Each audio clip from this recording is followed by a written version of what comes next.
Welcome to Yoga for Better Sleep.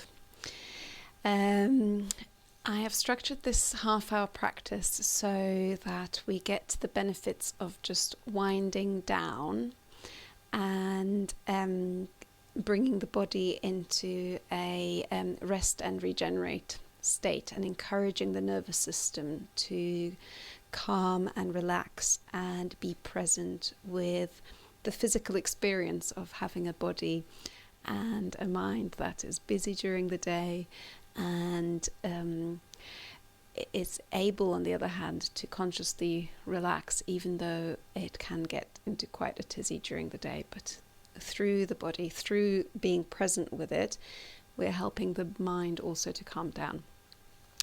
So without further ado, find a comfortable position. This can be lying on your backs, maybe with the knees bent, knocking into one another. You can also stay seated on a chair, or if you prefer on the floor, maybe on a cushion. And wherever you are, bring your hands onto your body, so either onto your thighs, or if you're lying down, then on your belly and your chest maybe. Close the eyes and take a couple of deep breaths through the nose. And exhale out through the mouth.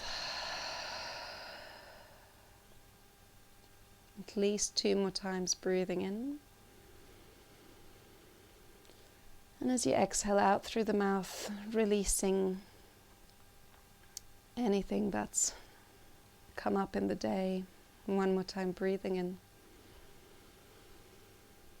And breathing out.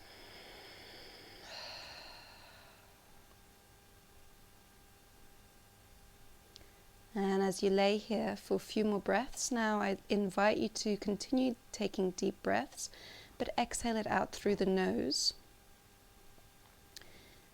This in itself also has a calming effect on the nervous system.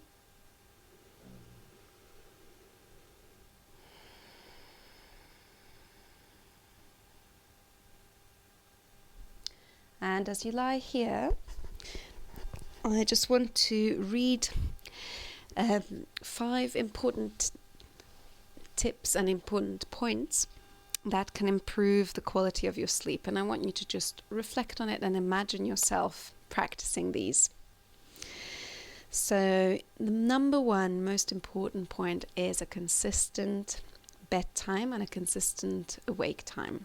So going to bed every night at the same time and waking up at the same time, even if it's a bit early, because you have to wake up early on the weekdays. It's better for your sleep quality to wake up at the same time on the weekends as well.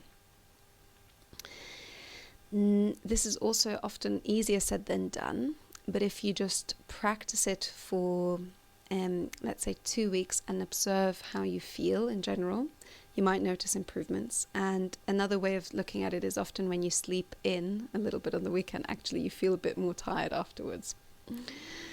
Number 2, make your room dark like a cave. So if there's any like red LED lights, TV or an alarm clock, it's good to either turn them off or face them away from you, or put something over them that is safe. Number 3, it's good to eat earlier. For example, 2 hours before bedtime is ideal. And it's better to include more fatty items into your evening meal than carby items, because carbs translate into sugar, which then kind of makes you a little bit more alert in the evening then as you digest it. Number 4, have a cool temperature. This is really important for the blood vessels to be able to regulate the body's temperature well for your sleep. And number 5, avoid screens. So there's many different ways of doing this. You can, for example, at least turn on your night screens settings so that it's not as bright and not as blue for your eyes. Or you can also make a commitment and, let's say, at 9 o'clock turn off the Wi-Fi in the house. I know I have a friend who turns the Wi-Fi off at 8:30. They practiced that during lockdown with her partner, and it really improved their quality of life. So, these are the 5 tips. If you want them written down, I'll have them on my blog. I'll share a link later. So as you imagine yourself doing all these things, imagine yourself having a really fantastic, uninterrupted 8 hours or however long you like to sleep night. And then imagine yourself waking up afterwards. Imagine that sweet sensation of feeling well rested. And just as you're lying on your back now, just smile to yourself with this sense of satisfaction of waking up after a good, well-rested, quality night of sleep. And that with that sweet sensation, we will run through our practice as if it was a small little curve of the day, representation of the day with a little bit more activity in the middle and then calming back down towards the end. So as you're lying on your back or seated, if you're seated, then take a lie down onto the back and just draw the knees into your chest and take a couple of circles in both directions.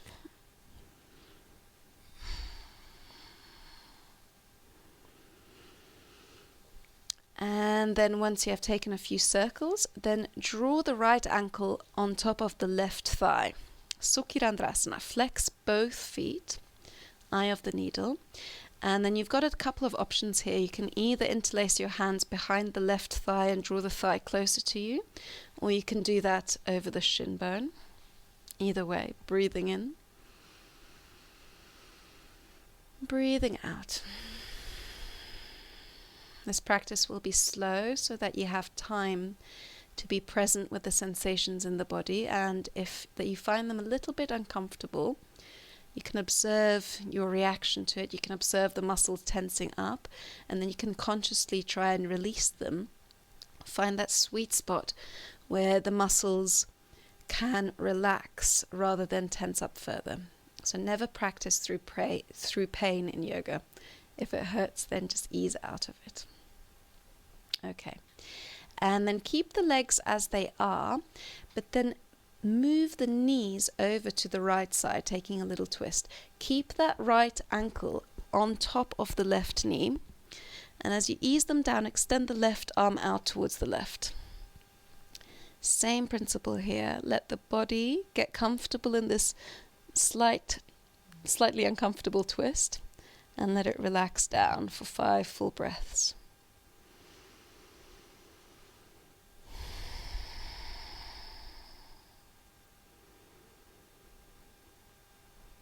Exhaling for 4, 1 more breath. Exhale for 5. Now keep your legs again as they are. Bring them back to center. And then wrap the right leg around the left, so just kind of wrap them a little bit tighter than they are, and then shift them over to the left, taking a twist in the opposite direction. Please feel free to use any props to support you here, so I could use a cushion underneath my knees, for example, if I'm not as twisty, and let the face follow the direction of the right hand. And as you get more comfortable in the twist, you can notice maybe your right shoulder relaxing down towards the floor.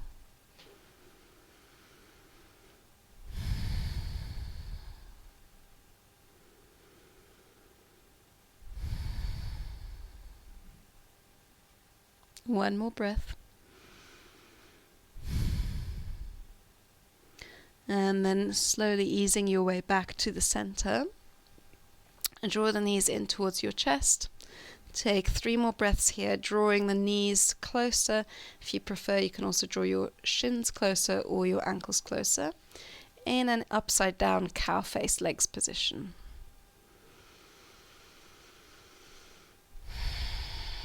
So this should give you a nice stretch on the right glutes, on the side of your thighs. Exhaling for 3. Beautiful. And then switching the legs, now place the left ankle, the left shin bone across the right thigh. Interlace your hands behind the right thigh or the shin, drawing it closer towards your belly. Flex both feet. and practice being present with your body in this stretch and experiencing how, once you notice maybe tension building up from the slight discomfort, not pain, but just if it's slight discomfort, see if you can relax into that tension and let yourself go a bit deeper in this stretch. And then keeping the legs as they are, let the knees fall over towards the left.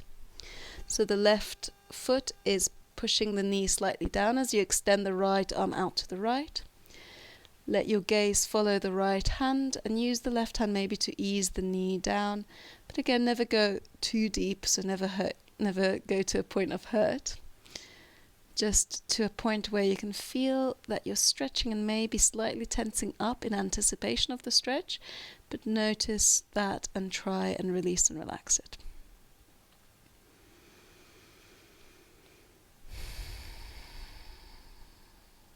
One more breath. Exhale, and then coming back to center, wrapping the left leg slightly more around the right. Shift your hips over to the left and ease the knees down to the right. Let the left arm extend out to the left. Use any props for your knees or your shoulder or your elbow to help you release and relax in this twist.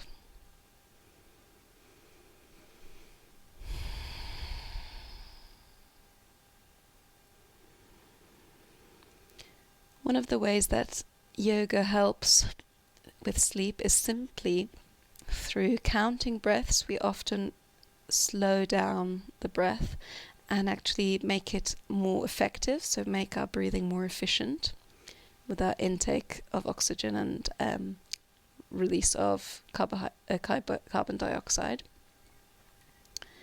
So that simple act of spending half an hour breathing in a more deep and effective way can help bring the nervous system into the parasympathetic state, so into a more relaxed, regenerative state.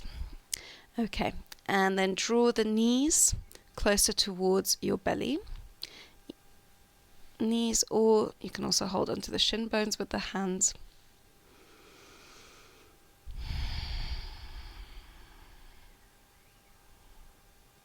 One more breath. Exhale for 3, and then release the wrap of the legs and bring your legs to a happy baby rock from side to side, so you can hold on to the edges of the feet, or you can also hold on to the backs of the thighs.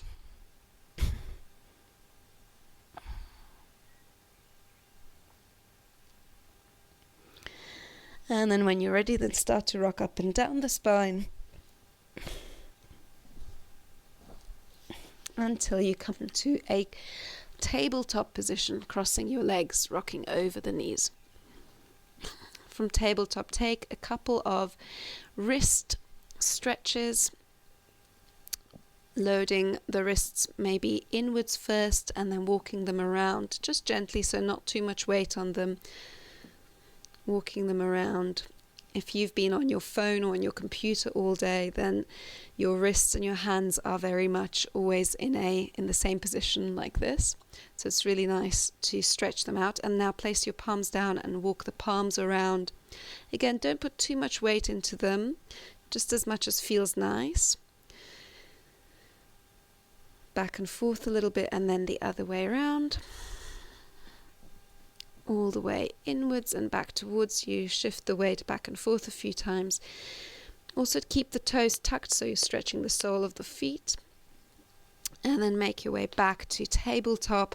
Point the toes, tap the tops of the feet on your mat, shaking them out a little bit. And then take a few cat-cows as you inhale, gently arching the back, as you exhale, rounding the spine. Take a few more cat-cows. Breathing in, breathing out, rounding, pressing out through the shoulder blades. Inhale and exhale. Tuck the toes, push your seat back, take your knees wide and come to child's pose. rest your forehead on the mat, or if it's more comfortable, you can also rest your chin on the mat. Take 2 more breaths in child. Breathing in and breathing out. And then look between the hands, tuck the toes under, draw your knees more parallel, and then push your seat back to your downward facing dog. If for any reason downward facing dog doesn't feel right to you today, then just stay in tabletop, and you can take the same positions from this pose as well. Downward dog is an inversion, and it's not for everyone, especially at this hour of the day. But for other people, it can provide a very nice way of inverting in a gentle way and letting more blood flow to the head and stretch the hamstrings at the same time. From here, or from tabletop position, send the right leg high, and then take a few circles of the hips as you circle the knees. You can hear mine clicking, clacking just from not having had a chance to exercise all day. And after you've taken a few circles, then draw the knee to the nose. Plant the foot in between the hands, lower the back knee to the floor, and rise up to a low lunge, Anjani Asana variation. Extend the arms up, press through the hip points, but without going into a lower back bend, and then cactus the arms and press the backs of the hands into an imaginary wall behind you. Take 1 more inhale as you reach the arms forward and then raise them up. And then keep the arms up and then start to stretch over towards the right. Use the right hand to reach for the left wrist and stretch a little bit further over to the right with the help of the right hand. Breathing in, breathing out. So this is a really nice side stretch for the whole left side of the body. 1 more breath. Exhale, and then just to balance it out, stretch over to the opposite side. Breathing in and breathing out. Coming back to center. Start to frame the front leg, extending it. So you can bring your hands to your hips, or you can also bring your hands either side of the extended leg. Gentle hamstring stretch, half splits, Ardha Hanumanasana. And to stretch also the top of the leg, the foot, point the toe and flex it back. So play around going back and forth between these 2 positions. It's actually not very common in yoga to stretch the top of the foot, so this is why this is a very nice thing to do, especially if your foot is continuously in this position all day long. It's very good to mobilize it by pointing it and flexing it back. Okay, and then walk your foot slightly over to the left side, coming into pigeon on this side, knee down. If you struggle with pigeon, then I'll show you an alternative in a moment. Otherwise, just get comfortable in pigeon, stay for about 10 breaths. This is a very nice, relaxing way to ease any tension in the groin. If this hurts you in any way, then just roll onto your back and take a reclined, easier variation of pigeon, basically just drawing the knee in towards the chest, knee towards the right armpit actually, so slightly out to the side. And if it feels nice for you, you can also draw onto the shin bone, but if you're not very flexible, then this will probably not feel as good on your knees. So this is just a nice variation. And here you can also rotate the ankles because you don't have weight on them, unlike if you're lying with your belly down. So just a little tip for pigeon practice in general.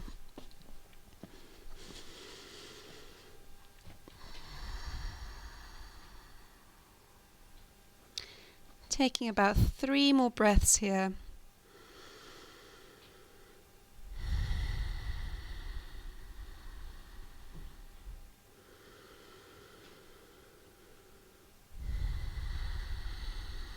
Just the slowing down of the breath is so calming for the mind and the body. Final breath. Exhale. And then make your way back to either tabletop or downward facing dog, doesn't matter too much. So either tabletop or downward dog. Take a breath in and a breath out. And then either from tabletop or downward dog, extend the left leg up high. I'll just show you what it looks like from tabletop. And then take a few circles, bending the knee, rotating the femur in the hip socket, both directions. I'll show you again in downward dog how to do this. And once you've taken a few circles, then draw the knee to the nose. Plant the foot in between the hands, lower the back knee down, rise up to a low lunge, Anjali Asana. And push the hip point forward, but without going into a lower back bend. So keep the lower back neutral, hip pushing forward. Extend the arms up and exhale, cactus the arms. Press the backs of the hands into an imaginary wall behind you. Once more, drawing the breath in, extending the arms up. And then exhale, side bend towards the left. So reach with the left hand for the right wrist, side bending. You should feel a nice stretch all through the right side body.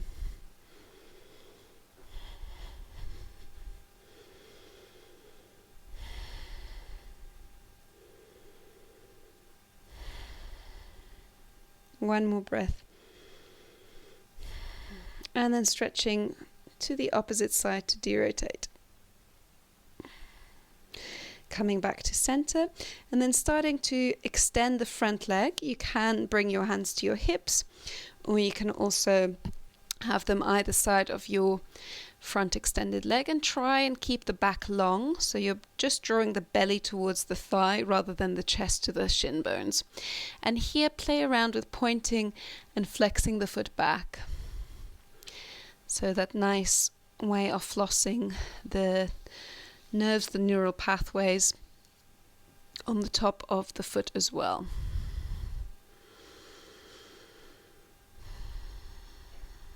Really good. And then when you're ready, from here, walk the foot over to the right side. Let the knee come down for pigeon, taking 10 breaths in your pigeon pose. And again, you've got the option to do it lying on your back. So take the option that works for you. You can roll onto your back if this doesn't feel nice. And again, this is one of those poses that can feel a little bit uncomfortable, but as long as there's not a painful sensation, then it's good to spend some time in it and release. Because if you just hold it for a very short 5 breath interval, then actually you might even just tense up more from it, rather than notice where you're tensing up from the slight discomfort, and then consciously relax into a little bit more. Because I feel a certain amount of tension in these poses because I'm not particularly flexible, and I find that when I don't give myself enough time to observe that and notice it, then it doesn't really do me that much benefit. Take about 3 more breaths here.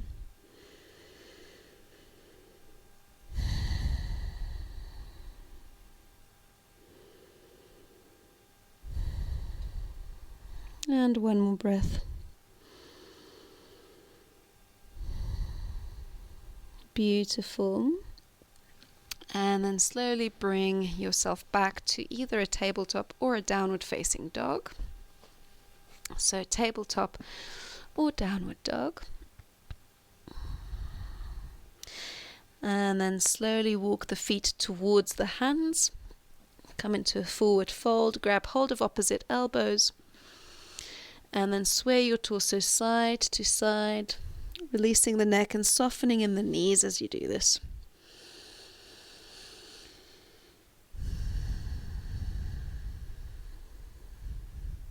Very nice. And then from here, bring your hands to the floor. Keep the knees soft, and then pigeon toe your feet out wide into a wide-legged forward fold. Start to relax the body down, relaxing the hands, maybe the elbows as well. And maybe even the head can come down if that feels nice for you.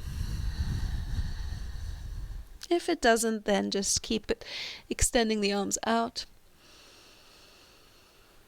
And then taking a little twist here, bring the left hand underneath you, right hand draws to the heart, open up to the right side, extend the right arm up. And if it feels nice, you can also draw the hand into the left hip crease.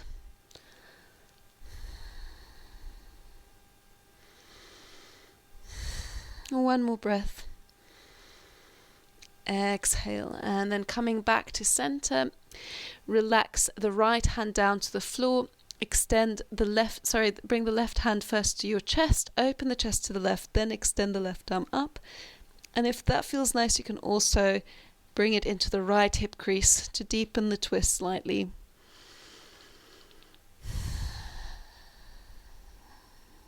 Two more breaths. One more breath. Exhale. And then coming back to center. Pigeon toe the feet closer together. You can come down through a little squat, bring your palms together, elbows on the insides of the knees, lengthen through the spine.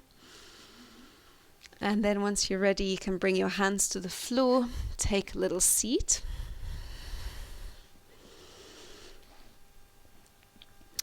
And then lie down onto your back. Draw the knees in, do a few circles.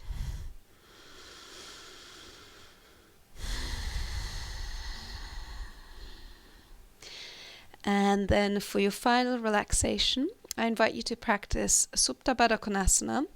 Unless this is painful, I will give you then another option. For Supta Baddha Konasana, draw your hands onto your shins, bring the feet together. And then if this feels nice, then lower the feet down to the floor and let the knees butterfly open. If this does not feel nice for any reason, a nice alternative is to place a bolster or some cushions underneath your the thighs just above the knees, and then just relax them to the floor. And if your cushion is a little bit higher than mine, that's also nice. So maybe I could even fold it in half and place one under each thigh. That's a very nice way of relaxing. Okay. If you want to practice Supta Baddha Konasana with your cushions underneath the knees, that's also a perfectly nice, valid option. And then in your final pose, bring a hand onto your belly and a hand onto your chest.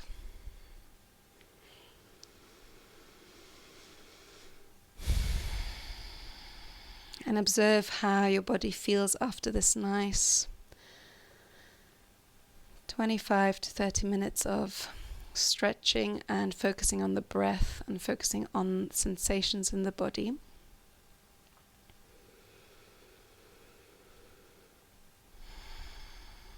If you feel and notice any tension in your body, such as in the jaw, around the cheeks, around the eyes or the throat or the shoulders, see if you can release and relax them.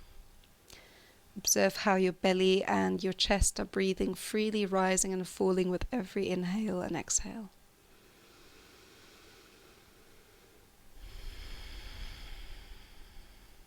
Remind yourself of that sensation after your visualization of a perfectly prepared, fantastic quality of sleep night that we practiced visualizing in the beginning of practice. Notice a sweet smile spread from your mouth through your cheeks to the corners of your eyes. And then make a commitment to yourself to give yourself this pleasure of this quality night's rest, of this quality night's sleep.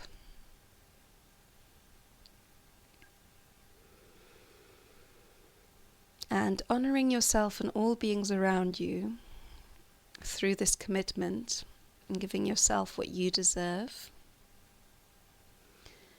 Gently smile to yourself and say, I see the light in each and every one of you, including yourself. Namaste.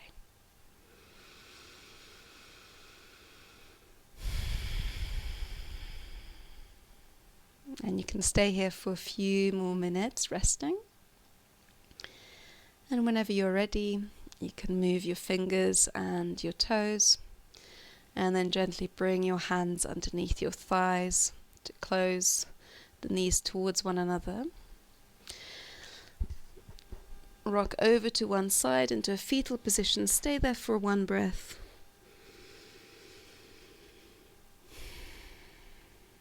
And then when you're ready, push yourself up to a comfortable position.